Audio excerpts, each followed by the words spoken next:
கண்களை மூடி நாம் ஜெபிப்போம். எங்களை நேசிக்கிற நல்ல தகப்பனே, இந்த நாளிலே நீர் எங்களோடு கூட பேசும்படியாக ஆண்டவரே, இந்த வேளையில் நாங்கள் உம்மை அழைக்கிறோம். எங்கள் எல்லாருடைய குற்றங்கள், குறைகள், பாவங்கள் எல்லாவற்றையும் நீர் மன்னிக்கும்படியாக ஜெபிக்கிறோம். ஆண்டவரே, நீர் மன்னிப்பீர் என்ற நம்பிக்கையோடு சமூகத்தில் வந்திருக்கிறோம். காரணம், எங்கள் பாவங்களுக்காக ஆண்டவரே குமாரனை சிலுவிலே மரிக்கும்படியாக நீர் அனுப்பி தந்த கிருபைக்காக நன்றி செலுத்துகிற ராஜா. இந்த நாளிலும் நீர் எங்களோடு கூட பேசும், பெரிய காரியங்களை செய்யும். மீட்பெரும் இரட்சகருமாகிய இயேசு கிறிஸ்துவின் மூலம் ஜெபம் கேளும் எங்கள் ஜீவனுள்ள நல்ல பிதாவே, ஆமேன். எனக்கு அருமையானவர்களை, நாம் ஒரு முக்கியமான தலைப்பின் கீழ் சிந்தித்து கொண்டிருக்கிறோம். அதை தொடர்ந்து இன்றைக்கு நாம் பார்க்க போகிறோம். அந்த தலைப்பு ஆங்கிலத்திலே The 3 important keys through which we gather our rewards in heaven. பரலோகத்தில் நாம் பொக்கிஷங்களை சேர்த்து வைப்பதற்கு முக்கியமான 3 திறவுகோல்கள். ஹல்லேலூயா. நல்லா தெரிஞ்சுக்கங்க, salvation is a free gift. ரட்சிப்பு என்பது தேவனுடைய விலையேற பெற்ற வெகுமதி. அதுக்கு நீங்கள் எதுவுமே செய்ய முடியாது. ஆமென். அவர் நம்முடைய பாடுகளை ஏற்றுக்கொண்டு நம்முடைய துக்கங்களை சுமந்தார் என்று வேதத்திலே வாசிக்கிறோம். ஆமென். இதை குறித்து நாம் தெளிவாக பார்க்க வேண்டுமானால் எபேசியரின் புத்தகம் 2ஆம் அதிகாரத்திலே அந்த சால்வேஷன் இஸ், ஏன்னா நான் ஒவ்வொரு தடையும் அதை சொல்லி போகிறேன். ஏன்னா நீங்கள் நம்ம தலைப்பு இருக்குல்லையா, அவனவனுடைய கிரியைக்கு தக்க பலன் வர்றதை நீங்கள் தவறாக புரிந்து கொள்ளக்கூடாது என்பதற்காகவே எபேசியர் 2ஆம் அதிகாரம் 8-9 வசனங்கள் இப்படி சொல்லுகிறது. கிருபையினாலே விசுவாசத்தை கொண்டு ரட்சிக்கப்பட்டீர்கள், அது உங்களால் உண்டானதல்ல, அது தேவனுடைய ஈவுனா எனது கிஃப்ட். ஒருவரும் பெருமை பாராட்டாதபடிக்கு அது கிரியைகளினால் உண்டானதல்ல. நம்ம அங்கே போய் இங்கே போய் நமக்கு எல்லாத்துக்கும் நினைப்பு, நம்ம நல்லவனாக இருக்கிறதுனால தேவன் நம்மை ரொம்ப அதிகமாக நேசிக்கவில்லை. நாம் பாவிகளாக இருக்கும் பொழுதே அவர் நம்மை நேசிக்கிறார். அவர் அன்பின் மூலஸ்தானமாக இருக்கிறார். ஆனால் இன்றைக்கு நம்முடைய தலைப்பு என்ன? இந்த கிருபை, இந்த சால்வேஷன் உங்களை எங்கே கொண்டு வந்துடும்? பரலோக ராஜ்யத்திற்கு கொண்டு வந்துடும். இதில் எந்த விதமான காரியமும் இல்லை. ஆனால் வேதம் இன்னொரு காரியத்தையும் சொல்லிக்கொண்டே இருப்பதை நாம் கோடிட்டு பார்க்க வேண்டியதாக இருக்கிறது. ஆமென். அது என்ன காரியம்? நம்ம எப்போவுமே அந்த வசனத்தை வாசித்த நம்ம போவோம் இல்லையா? வெளிப்படுத்தின விசேஷம் 22ஆம் அதிகாரம் அவர் வேதாகமத்தை எழுதி முடிக்கும் பொழுது ஒரு காரியத்தை ரட்சிக்கப்பட்டவர்களுக்கு எழுதுகிறார். 22ஆம் அதிகாரம் 12ஆம் வசனம், இதோ சீக்கிரமாய் வருகிறேன், அவன் அவனுடைய கிரியைகளின்படி அவன் அவனுக்கு நான் அளிக்கும் பலன் என்னோடு கூட வருகிறது. It's a very very important scripture. அவன் அவனுடைய கிரியைக்கு தக்கதாக. யாருடைய கிரியைக்கு தக்கதாக?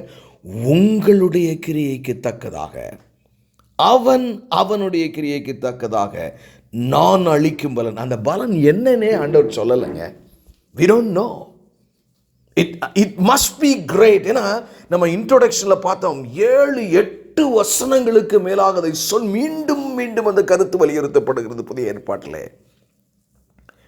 பரலோக ராஜ்யத்திலே நீங்கள் எப்படி இருப்பீர்கள் என்று ஒருவேளை இவைகள் தீர்மானிக்குமோ நான் அறியேன். ஏன்னா யோவான் ஸ்நானகனை குறித்து சொல்லும் பொழுது பரலோக ராஜ்யத்தில் சிறியவன் எனப்படுகிறவன் யோவான் ஸ்நானிலும் பெரியவன் என்று சொல்லுகிறார். அப்படி என்றால் பரலோக ராஜ்யத்தில் சிறியவன் பெரியவன் என்று இருக்கிறதோ?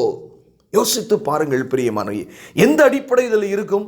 யார் அதிகமாக தேவனுக்காக தியாகமாக கிரியை செய்திருக்கிறார்களோ அவர்களுக்கு ரொம்ப நாள் உயிரோடு இருந்து நிறைய லட்சக்கணக்கான பேரை ரட்சிப்புக்குள்ளே நடத்தினவங்களுக்கு என்று அதிக நன்மை இருக்காது என்று தான் நான் நினைக்கிறேன். ஏன்னா அவர் கொடுக்காம எந்த நன்மையுமே வராது நமக்கு. நம்மளுடைய ஊழியம் பெருசாக இருக்கிறதும் சின்னதாக இருக்கிறதும் அவர் கொடுத்தது. நம்ம முயற்சினால் வர்றதில்லை. ஆனால் ஆண்டவர் என்ன உங்கள்கிட்ட எதிர்பார்ப்பார்? உங்களிடத்தில் கொடுத்ததற்கு நீங்கள் உண்மையுள்ளவர்களாக இருக்கிறீர்களா? நம்ம போன நாள் பார்த்தோம், இன்ட்ரடக்ஷன் பார்த்தோம். இதுவரைக்கும் 3 செய்திகளை கேட்டிருக்கிறோம். இன்றைக்கு அது 4வது செய்தி. எப்படி உங்களுடைய நேரத்தை பயன்படுத்தி பரலோக ராஜ்யத்திலே பொக்கிஷங்களை சேர்த்து வைக்க வேண்டும் என்று பார்த்தோம். ஏன்னா அந்த நேரத்தை குறித்து பார்க்கிற வசனத்திலே கொலோசியர் 4:5 இப்படியாய் சொல்கிறது, புறம்பே இருக்கிறவர்களுக்கு முன்பாக ஞானமுள்ளவர்களாய் நடந்து காலத்தை பிரயோஜனப்படுத்திக் கொள்ளுங்கள். ஆமென். You have to be careful in utilizing your time. நேரத்தை தேவனுக்கென்று தியாகமாக அவருடைய சித்தத்தின்படி வாழ்ந்து அங்கே பல பொக்கிஷங்களை நீங்கள் பரலோக ராஜ்யத்தில் அதிகமாக சேர்த்து வைக்க முடியும் என்று வேதாகமம் நமக்கு ஒரு வெளிச்சத்தை காட்டுகிறது. உங்கள் நேரத்தை, அதாவது முதல்ல அண்டர்ஸ்டாண்ட் கிறிஸ்தவ வாழ்க்கை என்பது, ஆண்டவரே நீர் என் பாவங்களை கழுவி விட்டீர், உம்மை நான் விசுவாசிக்கிறேன், என் வாழ்க்கை என் ஆசையை பிடுங்கி எடுத்து விட்டு இனிமேல் உம்முடைய ஆசைக்காக நான் வாழ்வேன், என்னுடைய சித்தம் என்பதை பிடுங்கி எடுத்துவிட்டு உம்முடைய சித்தத்திற்காக வாழ்வேன், என்னுடைய ஆசை என்பதை பிடுங்கி எடுத்துவிட்டு உம்முடைய ஆசைக்காக நான் வாழ்வேன், என்னுடைய முக்கியத்துவங்கள் என்பதை பிடுங்கி எடுத்துவிட்டு உம்முடைய முக்கியத்துவங்களுக்காக வாழ்வேன். இதுதான் கிறிஸ்தவ வாழ்க்கை. இதுதான் நிறைய பேருக்கு கிறிஸ்தவ வாழ்க்கைன்னா அவர் விசுவாசிக்கிறவன் எவனோ அப்படிதான் இருக்கு இல்லையா? இன்னைக்கு நம்ம வாசித்ததும் அதுதான் வாஸ்தவம். ஏன்னா அது கிரியையினால் வராமல் விசுவாசத்தினாலே வந்தது. விசுவாசத்தினாலே வந்ததுன்னா என்ன அர்த்தங்க? What makes you a Christian? You ask that question to yourself. எது என்னை கிறிஸ்தவனாய் மாற்றிட்டு? அந்த ரட்சிப்பு உங்களுக்கே தெரியும், the salvation of God. அந்த சால்வேஷன் எப்படி நம்ம பெறுகிறோம்? ரோமர் 10:9 இருக்கிறது, இருதயத்தில் விசுவாசித்து வாயினால் அறிக்கை பண்ணும் பொழுது நாம் தேவ கிருபையினாலே அதை பெற்றோம். இருதயத்தில் விசுவாசிக்கிறன்னு என்ன அர்த்தம்? நிறைய பேருக்கு அதே புரியல. ஏதோ பழைய முந்திலாம் வேற வேற பேரை சொல்லிக்கிட்டு இருந்தோம், இப்போ ஏசாமி பேரை சொல்றோம். அதுதானா? What is Christian life? ஏன்னா நான் அதையே சொல்லிக் கொடுக்காமல் இதை வானத்தில் பரலோக ராஜ்யத்தில் பொக்கிஷங்களை சேர்த்து வைப்பதை குறித்து பேசுகிறதுல அர்த்தமில்லை என்று நான் நினைக்கிறேன். What is Christian life? What is faith? What is faith? எனக்கு அருமையானவர்களே, இந்த விசுவாசம் உங்களுக்குள்ள ஒரு மாற்றத்தை கொண்டு வர வேண்டும். எதை நீங்க விசுவாசிக்கிறீங்க? ஆமென், ஆமென். நீங்க என்ன செய்றீங்க? உங்க வீட்டை விட்டு கீழே இறங்குறீங்க. நல்ல ஒரு சின்ன உதாரணத்தை உங்களுக்கு சொல்கிறேன். வீட்டை விட்டு கீழே இறங்கினோன்னா உங்கள் கராஜில் உங்கள் கார் நிற்குது, அதை நீங்கள் பார்க்குறீங்க. பார்க்கும்போது எல்லாமே மனித வாழ்க்கையே விசுவாசத்தில் தான் இருக்குது. அதை பார்த்த உடனே உங்கள் மைண்டு சொல்லும், உன் காரு அந்த சிவப்பு கலர் காரு உன் கராஜில் நிற்குது, இட் இஸ் யுவர் கார். அப்போ அது அது அந்த அந்த பார்த்த உடனே அந்த விசுவாசம் நமக்குள்ளே வரும்போது அந்த கார் சாவியை எங்கன்னு எடுக்கிறோம், அதுக்குள்ளே ஏறுறோம். அப்போ நம்ம என்ன செய்யறோம்? இந்த காரை பார்க்கும்போது காருக்கு இதில் ஏறி எவ்வளவு தூரத்துக்கு போகலாம், ஏறி போவதைத்தான் சிந்திப்போம். அதை இந்த காரை பார்க்கும்போது நீங்க இந்த காரை எப்படி சாப்பிடலாம் நம்ம அப்படியே நீங்க நினைப்பீங்க? நினைக்க மாட்டீங்க. காரா நீங்க விசுவாசிக்கும் போது காரை வைத்து என்ன செய்ய முடியும் என்றுதான் சரியாக சிந்திப்பீர்கள். போகட்டும், இன்னொரு எக்ஸாம்பிள் கூட சொல்றேன். நீங்க அப்படி ரோட்டில் நடந்து போயிட்டு இருக்கீங்க, திடீர்னு ஒரு 7 அடி பாம்பு உங்க முன்னாடி ஒரு படம் எடுத்து நிற்குதுன்னு வைங்க. அதை பார்த்த உடனே நீங்க என்ன நினைப்பீங்க? பாம்பு நிற்கிறதே. அதை பார்த்த உடனே நீங்க என்ன விசுவாசிப்பீங்க? You know something says in you, you believe what you see. What you see, it is a snake. அதை பார்த்த உடனே ஸ்னேக் இருக்குன்னு விசுவாசிப்பீங்கல்ல? கண்டிப்பா விசுவாசிப்பீங்க. அப்படி விசுவாசிக்கும் போது உங்களுக்கு என்ன செய்வீங்க? உடனே ஒரு கம்பு எடுப்பீங்கல்ல, துள்ளுவீங்க, ஓடுவீங்க, ஐயோன்னு கத்துவீங்க, யாரும் வந்துடாதீங்க. All these activities will follow when you believe a snake is on the way coming against you. உங்களுக்கு விரோதமாக இந்த பாம்பு வருகிறது என்று நீங்கள் உணர்வை அடைந்தவன் உங்களுடைய எண்ணங்களின் செயல்பாடுகளாய் வேறு விதமாய் மாறுமா மாறாதா? இதே மாதிரி ஒரு சின்ன பிள்ளை ஒரு பேப்பரில் அப்படி ஸ்னேக் மாதிரி வரைஞ்சி இழுத்துட்டு போகுதுன்னா நீங்கள் அதை பார்த்து பயப்படுவீங்களா? ஏன்னா உங்களுக்கு பார்த்த உடனே தெரியும் ஸ்னேக் இல்லைன்னு. You don't believe it is a snake. பிரியமானவர்களே, கிறிஸ்தவ வாழ்க்கையிலே கர்த்தராகிய இயேசு கிறிஸ்துவை நீங்கள் விசுவாசிக்கிறீர்கள் என்றால் உங்கள் வாழ்க்கை மாற்றமடைய வேண்டும். நான் அப்படிதான் இருப்பேன், எந்த சேஞ்சுமே இல்லையே அப்படின்னு சொன்னீங்கன்னா நீங்கள் இன்னும் பூரணமான கிறிஸ்தவர்களா இருக்கிறீர்களா என்பதை பரிசோதித்து பாருங்கள். அவர் மேல் உள்ள விசுவாசம். பரிசுத்த பவுல் தேவனை சந்தித்தார். தமஸ்கோவுக்கு போகிற வழியிலே அவர் தேவனை விரோதிக்கிறவராய் இருந்தார். கர்த்தராகிய இயேசு கிறிஸ்துவுக்கு விரோதமாகவும் சபைக்கு விரோதமாகவும் அவர் செயல்பட்டு கொண்டிருந்தார். ஆனால் என்றைக்கு இயேசுவை பார்த்தாரோ விசுவாசிக்க ஆரம்பித்தார். ஆகவே தன் வாழ்க்கையே மாற்றினார். எந்த அளவிற்கு தன்னுடைய தலை 2 துண்டுகளாக வெட்டப்படுவதற்கு கொடுக்கப்படும் பொழுது கூட அதை சந்தோஷத்தோடு, நான் இதை கொடுத்தாலும் தேகத்தை விட்டு பிரிந்தால் நான் கிறிஸ்து இயேசுவோடு கூட இருப்பேன் என்று சொல்லி ஒவ்வொரு மூச்சாய் சுவிசேஷத்தை அறிவிக்கும்படி வாழ்ந்தார். நீங்களும் நான் எப்படி வாழ்கிறோம் பிரியமான? What is your belief on Christ is doing? உங்களுடைய விசுவாசம் என்னுடைய விசுவாசம் எப்படி இருக்கு? என்ன என் பிரச்சனைக்கு அவர்கிட்ட இருந்து வாங்கலாம், அது ஒன் ஆஃப் த ஃபேக்டர்ஸ். பிரியமானவர்களே, 1% கிறிஸ்தவ வாழ்க்கை வாழ்கிறது தவறு. 99% உங்களை நீங்கள் மாற்றி அமைக்க வேண்டும். அதிக நேரம் முந்தி நான் எப்பொழுதுமே டிவியிலேயே காலத்தை கழித்துக் கொண்டிருப்பேன். இப்பொழுது தேவ சமூகத்தில் இருக்கிறேன். முந்தி எப்பொழுதுமே நான் வாட்ஸ்அப்பும் இன்டர்நெட்டும் போனு இல்லை. What is the change? Come on, tell me the change you and I have gone through in a Christian life. We changed the name of God, but the life. நிறைய நேரங்களில் நான் சிகரெட் குடிக்கல, நான் தண்ணி அடிக்கல, அதெல்லாம் நல்லது தான், நான் இல்லைன்னு சொல்ல, அதுவும் ஒரு விசுவாசத்தினுடைய பிரதிபலன் தான். ஆனால் உங்கள் ஆசைக்காக வாழ்கிறீங்களா, தேவ சித்தத்துக்காக வாழணும்னு நினைக்கிறீங்களா? எல்லா உலகத்தானும் ஒரு விஷயத்தில் கரெக்டாக இருக்கான். இந்த உலகத்தில் துன்பம் இல்லாமல் வாழணும். இயேசுவை ஏற்றுக்கொண்ட பின்னாடியும் துன்பம் இல்லாமல் வாழணும். மனிதர்கள் தானே, சரிதானே. ஆனாலும் பிரியமானவர்களே, நீங்கள் பரிசுத்தவான்களுடைய வாழ்க்கையை நீங்கள் நோக்கி பாருங்கள். கிறிஸ்து இயேசுனுடைய வாழ்க்கையை நீங்கள் சீர்தூக்கி பாருங்கள். உங்களுடைய வாழ்க்கை அவருக்கு அப்படின்னா என்ன அர்த்தம் தெரியுமா? உங்கள் வாழ்க்கையை எடுத்து அப்பா கையில் கொடுத்துட்டு, அப்பா இனிமேல் நல்லதோ கெட்டதோ நீங்கள் பொறுப்பு, ஆனால் எனக்கு இது பிடிக்கும், இதை கொடுத்தீங்கன்னா எனக்கு கொஞ்சம் சந்தோஷப்பட்டுக்கிடுவேன், ஆனாலும் உங்களுடைய சித்தம் எதுவோ. இன்னைக்கு யாராவது நீங்களே யோசித்து பாருங்களேன், நம்முடைய கிறிஸ்தவ வாழ்க்கையில் ஆயினும் என் சித்தத்தின்படி அல்ல ஆண்டவரே உம்முடைய சித்தத்தின்படியே ஆகட்டும் உங்களால் ஜெபிக்கவாது முடியுமா? Can you pray like that? நிறைய பேருக்கு அப்படி ஜெபம் பண்ணாலே உடனே ஆண்டவர் வந்து அது இல்லைன்னு சொல்லிட்டா என்ன செய்யறது? You can't even pray like that. அப்படி என்றால் நம்முடைய கிறிஸ்தவம் எப்படிப்பட்ட கிறிஸ்தவம் பிரியமானவர்களே? இயேசு கிறிஸ்து எப்படி ஜெபித்தார்? பிதாவே என்னுடைய சித்தத்தின்படி அல்ல. அவர் சிலுவைக்கு மரணத்திற்கு முன்னாடி போகும் பொழுது அவர் எப்படி அர்ப்பணித்தார்?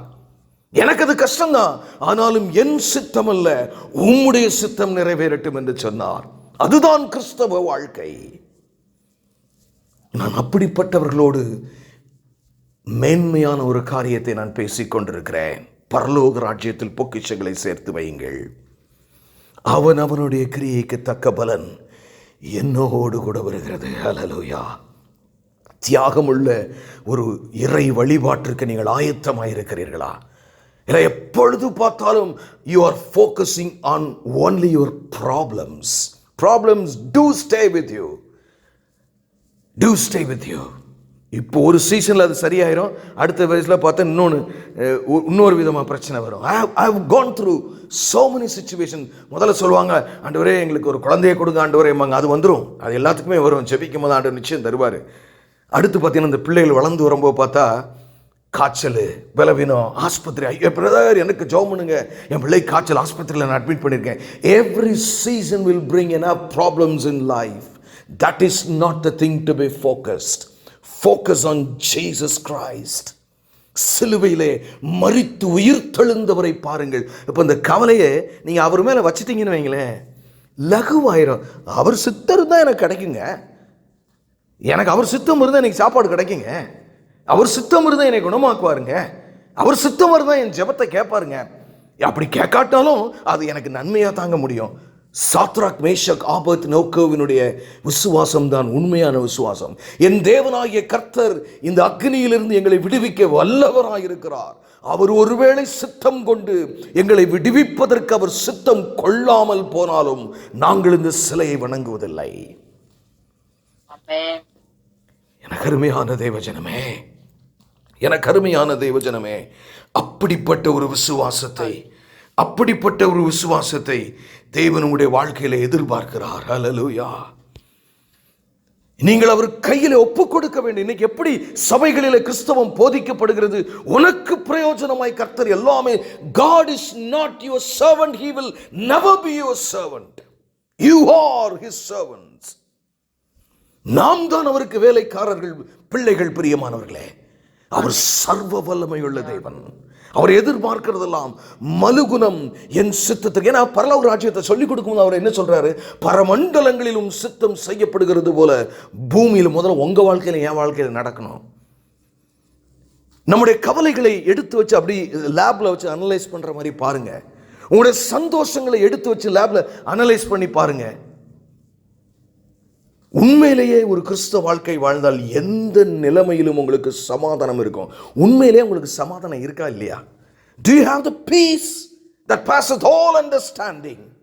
சொல்ல முடியுமா பிரியமானவர்களே? இல்லை, எனக்கு எதாவது கிடைச்சா தான் சமாதானமா இருக்கு, இல்லைன்னா எனக்கு சமாதானமே இல்லைன்னா எங்கேயோ உங்க கிறிஸ்தவ வாழ்க்கையில கோளாறு இருக்குன்னு அர்த்தம். Problems do come. Christ promised that உங்களுக்கு இந்த உலகத்தில் உபத்திரவங்கள் உண்டு, ஆனாலும் திடன் கொள்ளுங்கள், நான் உலகத்தை ஜெயித்த. அவர் என்ன தெரியுமா செய்வாரு?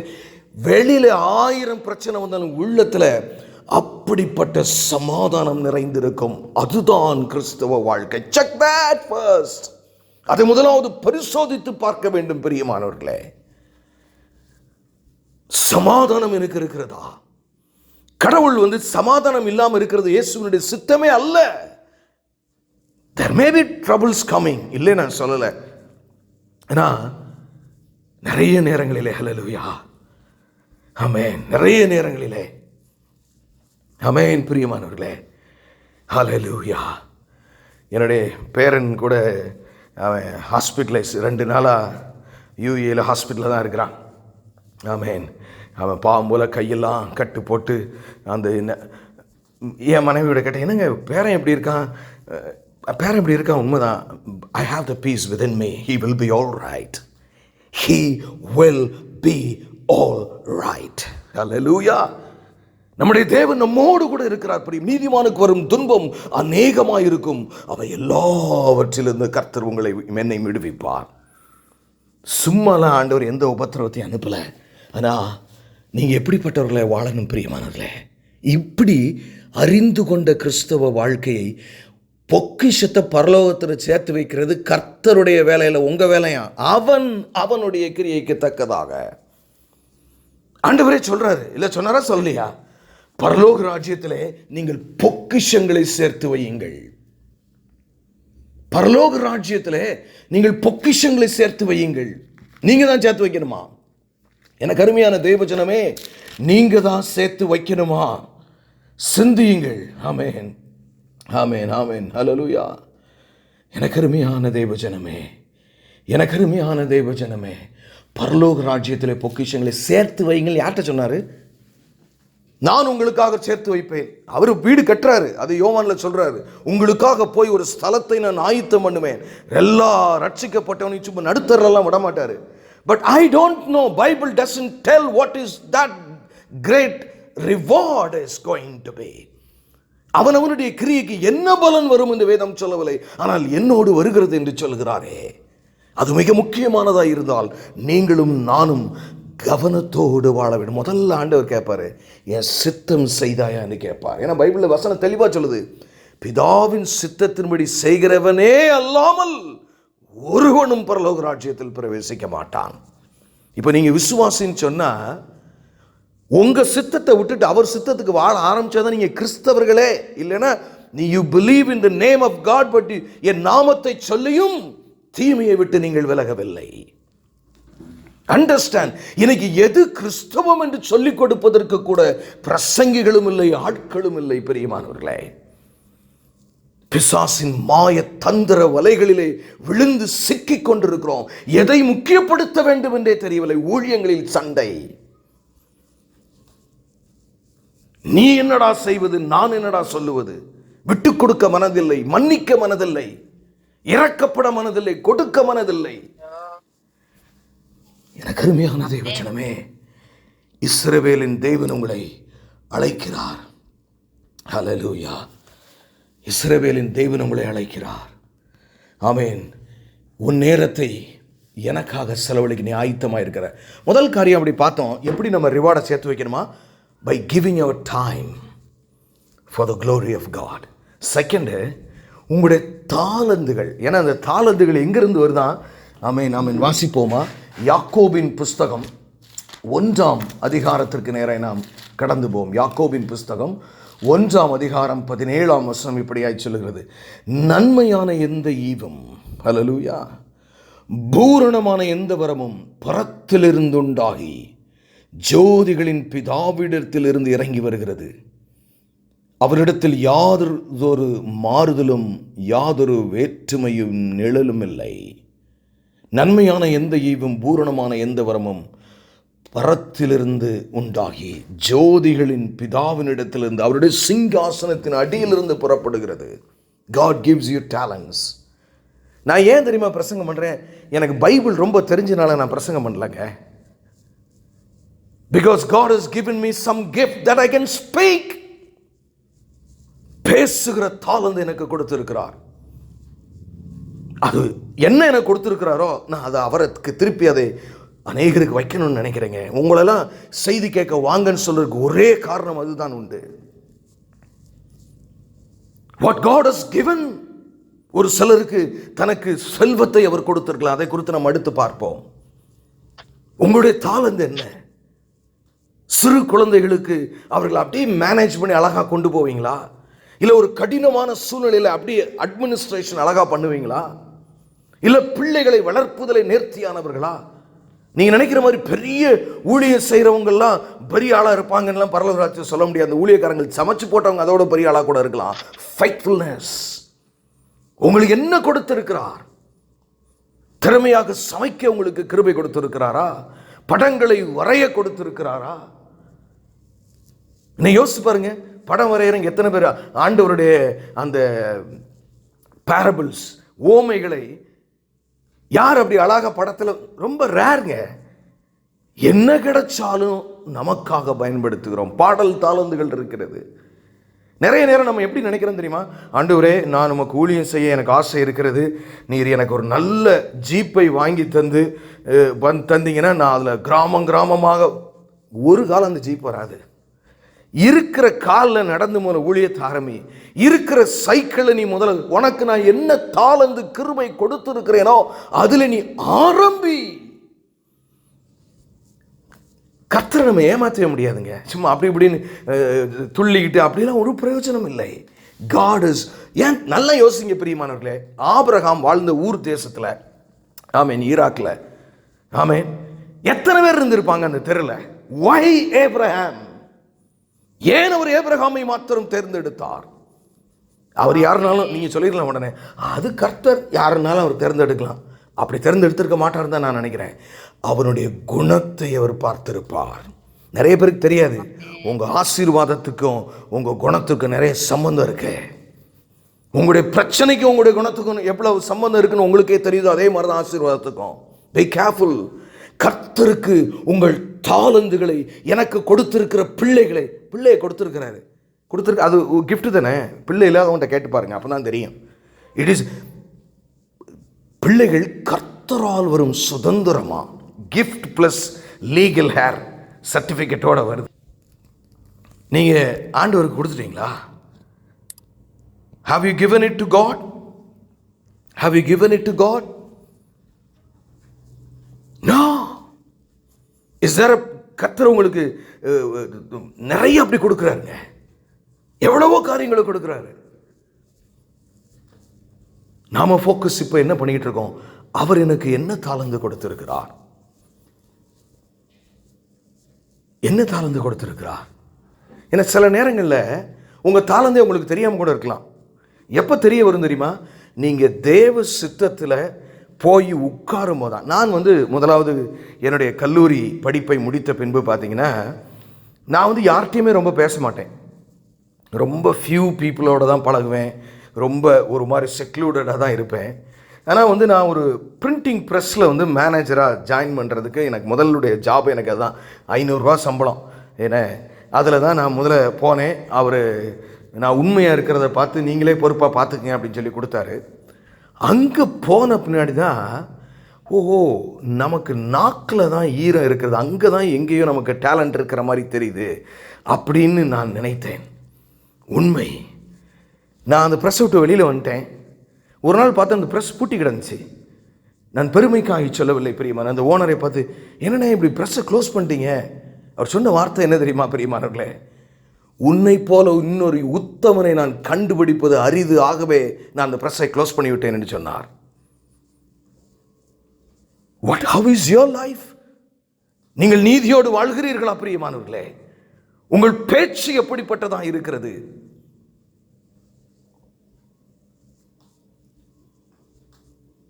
சிந்தியுங்கள். நாக்கில் பேசுற தன்மை அவர் கொடுத்த கிஃப்ட்டுங்க. எப்படி பயன்படுத்துகிறோம்? சுண்டி பேசுகிறோம், பிறரை இகழ்ந்து பேசுகிறோம், பிறரை அவமதித்து பேசுகிறோம். ரிவார்டு கிடைக்காதுங்க. அவர் கேட்பட்டே, நாக்கு நான் தான்டா உனக்கு கொடுத்தேன். எத்தனை பேர் ஊமையா இருந்தா நீ பார்த்துருக்கல? ஊமை பள்ளிக்கூடத்துக்கு போனதில்ல நீ? நான் கொடுத்த கிஃப்டடா உன் கண்ணு. நீ எப்படா பயன்படுத்துற? நான் ரீசெண்டாக ஒரு மாலுக்கு போயிருந்தேன். அப்போ வண்டியில் ஒரு சில ஜாமானை என் ஒய்ஃப் எடுத்து போட்டிருந்தா. நிறைய பேர் எவ்வளவு ஒரு அவல நிலைமை இருக்கிறது இன்றைக்கு உலகத்தில் பாருங்களேன். அந்த ரேக்கில் அவ்வளவு ஜாமான் இருக்குது, அதெல்லாம் பார்க்க மாட்டான். நான் பர்பஸாகவே ஒவ்வொருத்தரையும் பாருங்க, ஒவ்வொருத்தரும் இவன் இந்த வண்டிக்குள்ளே என்ன எடுத்து போட்டிருக்கான், அடுத்தவன் என்ன வாங்குறான். எனக்கு அருமையான என்ன அழகாக கண்களை கொடுத்திருக்கிறார். இயற்கையின் மத்தியிலே போய் நின்று. ஆமேன். ரீசெண்டாக நான் இப்போ that I was in the United states, அமெரிக்காவில் இருக்கும்போது ஒரு பீச்சுக்கு போயிருந்தேன். இதை கண்டு எல்லாரும் ஓரத்துக்கு நான் அழுது கொண்டே இருக்கிறேன்.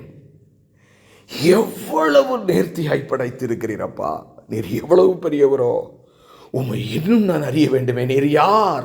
Who are you, Lord? கொடுக்கப்பட்ட ஒவ்வொன்றும், கால்கள் கர்த்தர் கொடுத்தது, மூளை கர்த்தர் கொடுத்தது. எதை சிந்திக்கிறோம்? நெகட்டிவா, இது நடக்காது, அது பிரச்சனை.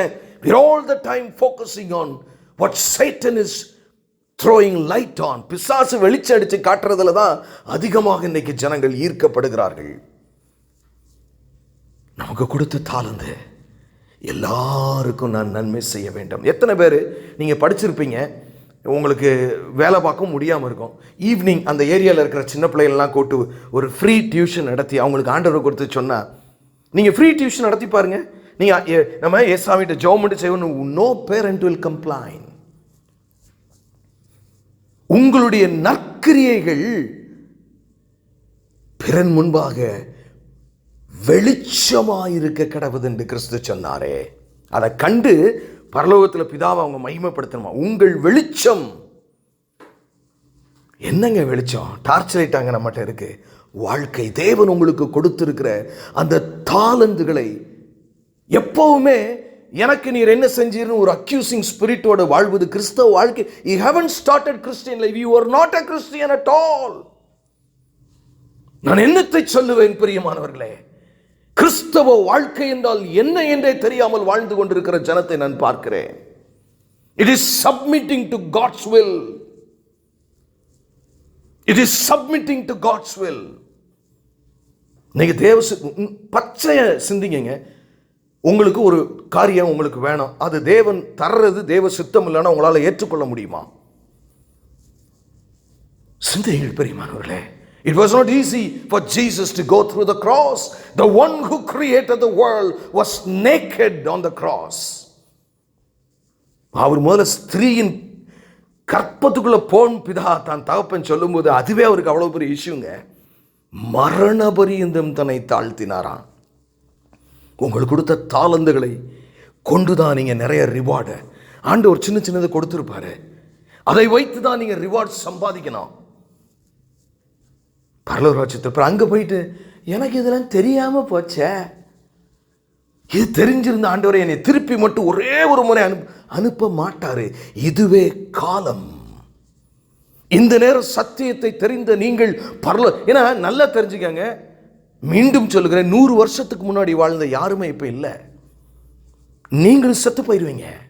You will all die, including the one who is preaching. பிரசங்கிக்கிற நானும் மரித்து போவேன். அதுக்கு பின்னாடி ஒண்ணுமே இல்லைங்க. யார் 100 வருஷத்துக்கு முன்னாடி உள்ள மனிதர்களை யாருங்க ரொம்ப போட்டு தோண்டி பேசிட்டு இருக்காங்க?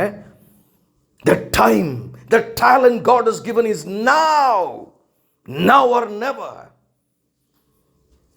இன்றைக்கு அவருக்காக வாழ்வதற்கு நீங்கள் ஒப்புக் கொடுப்பீர்களா? அவருடைய சுவிசேஷத்தை அறிவிப்பதற்காக. ஒருவேளை பிள்ளையை வளர்க்கிறதா உங்களுக்கு கொடுத்த தாளந்து இருக்கலாம். Do it for the glory of God. ஆமென். எனக்கு அருமையானவர்களே, தேவன் உங்களுக்கு கொடுத்திருக்கிற தாளந்து, தேவன் உங்களுக்கு கொடுத்திருக்கிற தாளந்து அவ்வளவு முக்கியமானது. அதை கர்த்தருக்கு நீங்கள் பயன்படுத்த வேண்டும் என்று ஆண்டவர் விரும்ப. இன்னொரு வசனத்தை நான் உங்களுக்கு வாசித்து காட்டுகிறேன். அவருக்கு கொடுங்க. அப்பா ஏசப்பாவுக்கு கொடுங்க. ஏசப்பாவுக்கு கொடுங்க. ஆமென். ஏசப்பாவுக்கு கொடுங்க. உங்களுக்கு இருந்த தாளந்துகளை நீங்கள் இன்னைக்கு போய் நோட்டில் எழுதுங்க. எனக்கு என்ன தாளந்து இருக்குது, நான் இயேசுவுக்கு அதை கொடுத்து விட்டேனா? ஆமென், ஆமென், ஆமென். நானே வந்து ஹல்லேலூயா. ஏன்னா ஆண்டவர் சொல்கிறார் எப்படி செய்யணுமா? யாத்திராகமம் 35ஆம் அதிகாரம் 10ஆம் வசனம், உங்களில் ஞான இருதயம் உள்ள அனைவரும் வந்து கர்த்தர் கட்டளையிட்டவைகளை எல்லாம் செய்வார்களாக. அல்லேலூயா. உங்களுக்கு சிலருக்கு ஞானம் இருக்கும். Some people have the wisdom, the knowledge, the understanding. கர்த்தருக்கு வாங்குறாரு. ஒன்னே தாளந்து நான் தான் கொடுத்துருக்கேன், ஏன்ட்ட வா, வந்து நான் சொல்றதை செய்யுங்கிறாரு. எவ்வளவு ஒரு முக்கியம் என்று பாருங்கள் பிரியமானவர்களே. இந்த அற்புத தொடர்பு ஊழியத்தில் அவர் கொடுக்காத வார்த்தை தான் உங்களுக்கு என்ன? ஆமென். அநேகரை நாம் இங்கு அழைத்து வர வேண்டிய அவசியம் உண்டு இந்த வார்த்தையை கேட்பதற்கு. எனக்கு அருமையான தேவஜனமே, இந்த ஒரே ஒரு வார்த்தையை மட்டும், வசனத்தை மட்டும் நம்ம பார்த்து நம்ம முடிப்போம். 1 பேதுருவின் புஸ்தகம், புதிய ஏற்பாட்டில். ஹல்லேலூயா. உங்கள் தாளந்து அவருக்கு மகிமையாக பயன்படுத்துங்க. விட்டுறாதீங்க. ஏன்னா இனிமேல் ஒரு ஆப்பர்ச்சுனிட்டி கிடைக்காது உங்களுக்கு. அவர் என்னெல்லாம் கொடுத்துருக்கிறாருன்னு பாருங்கள். அதெல்லாம் அவருக்கு பெருக்கி அவருக்கு கொடுக்கணும்னு பாருங்கள். உங்கள் பிள்ளையை கொடுத்தாரா, அதை கிறிஸ்துவுக்குள்ள ஊழியக்காரன் நிப்பாட்டுங்க. ஆமென், ஆமென். உங்களுக்கு தாளந்துகளை பேசுகிறதுக்கு கொடுத்துருக்கிறாரா, உங்களுக்கு கண்களை கொடுத்து என்ன கொடுத்துருக்கிறாரு யோசிங்க. 1 பேதுரு 4ஆம் அதிகாரம் 10-11 வசனத்தை நான் உங்களுக்கு வாசிக்கிறேன். 1 பேதுரு 4ஆம் அதிகாரம் 10-11. அவனவன் பெற்ற வரத்தின்படியே நீங்கள் தேவனுடைய பற்பல கிருபையுள்ள ஈவுகளை பகிர்ந்து கொடுக்கும் நல்ல உக்ரானக்காரர்கள் போல ஒருவருக்கொருவர் உதவி செய்யுங்கள். அல்லேலூயா. பிறருக்கு உதவி செய்யுங்கிறாரு. என்ன சொல்றாரு? அவனவன் பெற்ற வரத்தின்படியே நீங்கள் தேவனுடைய பற்பல கிருபையுள்ள ஈவுகளை பகிர்ந்து கொடுக்கும் நல்ல, எப்படி பகிர்ந்து கொடுக்கும் நல்ல உக்ரானக்காரன் போல ஒருவருக்கொருவர் உதவி செய்யுங்கள். நம்ம எவ்வளோ உதவி செய்யணும்? நமக்கு ஆண்டவர் கொடுத்ததை வச்சு பிறருக்கு என்ன செய்யறோங்க? Think through. அப்படிதான் நீங்கள் பரலோக ராஜ்யத்தில் பொக்கிஷங்களை உங்களுக்கு சேர்த்து வைக்க முடியும். உங்களுக்கு கொடுத்த தாளந்துகள். அடுத்த வசனத்தை பாருங்க. ஒருவன் போதித்தால் தேவனுடைய வாக்கியத்தின்படியே போதிக்க கிடவன். அதுக்கு சும்மா தாளந்து இருக்குங்கிறதுக்காக இஷ்டத்துக்கு பாட்டு எழுதி இஷ்டத்துக்கு பாடுறது, I don't know. Bible away with the noise of your musicங்கிறாரு. உங்கள் இசை மேளங்களை தள்ளுங்கிறார் ஆண்டவர். I am not. உன் இருதயம் சரியில்லை. எனக்கு அருமையானவர்களே, போதிக்கிற வரம் இருக்கலாம். அல்லேலூயா. ஆனால் சத்தியத்தின்படி போதிக்க வேண்டுமே. ஒருவன் போதித்தால் தேவனுடைய வாக்கியங்களின்படி போதிக்க கடவுள். அவன் இஷ்டத்துக்கு அவன் நினைச்சதெல்லாம் பேசக்கூடாது. ஒருவன் உதவி செய்தால் தேவன் தந்தருளும் பலத்தின்படி செய்ய கிடவன். எல்லாவற்றிலேயும் இயேசு கிறிஸ்து மூலமாய் தேவன் மகிமைப்படும்படியே செய்வீர்களாக. அல்லேலூயா. எல்லாவற்றிலும் தேவன் மகிமைப்படணும் கிறிஸ்து இயேசு மூலமாக. எத்தனை இடத்துலங்க உங்களை பார்த்து என்னதான் இருந்தாலும் இயேசு கிறிஸ்துவை பின்பற்ற கிறிஸ்டின்ஸ் தாங்க. உங்களுடைய யாருங்க இதெல்லாம் செய்வா? எத்தனை பேர் உங்களுடைய வாழ்க்கையை பார்த்து இதை சொல்லி இருப்பார்கள்? ஒருவரை நீங்கள் சொல்லுங்கள் பிரியமானவர்களே. எப்படி ஒரு நெஞ்சோடு கூட இயேசுவை நாம் ஒரு நாள் சந்திக்க போகிறோமோ நான் அறியேன்.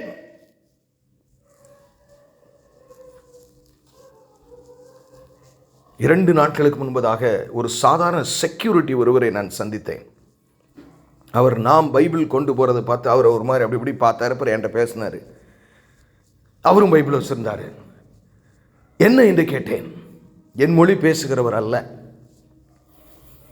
அப்போ அவர் சொல்கிறாரு, பிரதர், இந்த முழு வேதாகமத்தையும் நான் 40 முறை வாசித்திருக்கிறேன் என்று சொல்லுகிறார். ஃபுல்லாக எழுதி அண்டர்லைன் பண்ணி நோட்ஸ் எழுதி வச்சிருக்கிறாரு. I saw that. I took a picture with him. How he was spending your desires. சிந்தியுங்கள் பிரியமானவர்களே, காலம் கொடியது. எவ்வளவு நாள் நீங்க உயிரோடு இருப்பீங்க யாருக்குமே தெரியாது. எப்போ கர்த்தர் வருவார்னு யாருக்குமே தெரியாது. ஒருவன் போதித்தால் தேவனுடைய வாக்கின்படியே போதிக்க கடவன். ஒருவன் உதவி செய்தால் தேவன் தந்திரலும் பலத்தின்படியே செய்ய கடவன். எல்லாவற்றிலேயும் இயேசு கிறிஸ்து மூலமாய் தேவன் மகிமைப்படும்படியே செய்வீர்களாக. அவருக்கே மகிமையும் வல்லமையும் சதா காலங்களிலும் உண்டாயிருப்பதாக. ஆமென். Are you glorifying God with the talent God has given you? உங்களுக்கு கொடுத்திருக்கிற கிருபை வரங்களினாலே தேவனை மகிமைப்படுத்துகிறோமா? சுயநலமாக வாழாதீங்க. உங்களுக்காகவே வாழ்ந்து முடிச்சிடாதீங்க. பிறருக்காக வாழுங்க. கர்த்தர் முழு மனதோட நேசிங்க. ஜெபிப்போம். எங்களை நேசிக்கிற நல்ல தகப்பனே, நீர் தந்த அருமையான வார்த்தைக்காக நன்றி செலுத்துகிறோம். ஒரு கிறிஸ்தவ வாழ்க்கை என்றால் என்ன என்று எங்களுக்கு கற்றுக் கொடுத்தீர். அதுவும் எங்களுடைய தாளந்துகளை கொண்டு நீர் எங்களுக்கு தந்திருக்கிற அநேக காரியங்களை கொண்டு நாங்கள் பரலோக ராஜ்யத்தில் பொக்கிஷங்களை சேர்த்து வைக்க வேண்டும் என்று எங்களுக்கு சொல்லியிருக்கிறேன். அதை நாங்கள் கேட்டு உணர்ந்து கொள்ள எங்களுக்கு உதவி செய்யும். மீட்பெரும் இரட்சகருமாகிய இயேசு கிறிஸ்துவின் மூலம் ஜெபம் கேளும் எங்கள் ஜீவனுள்ள நல்ல பிதாவே. ஆமென்.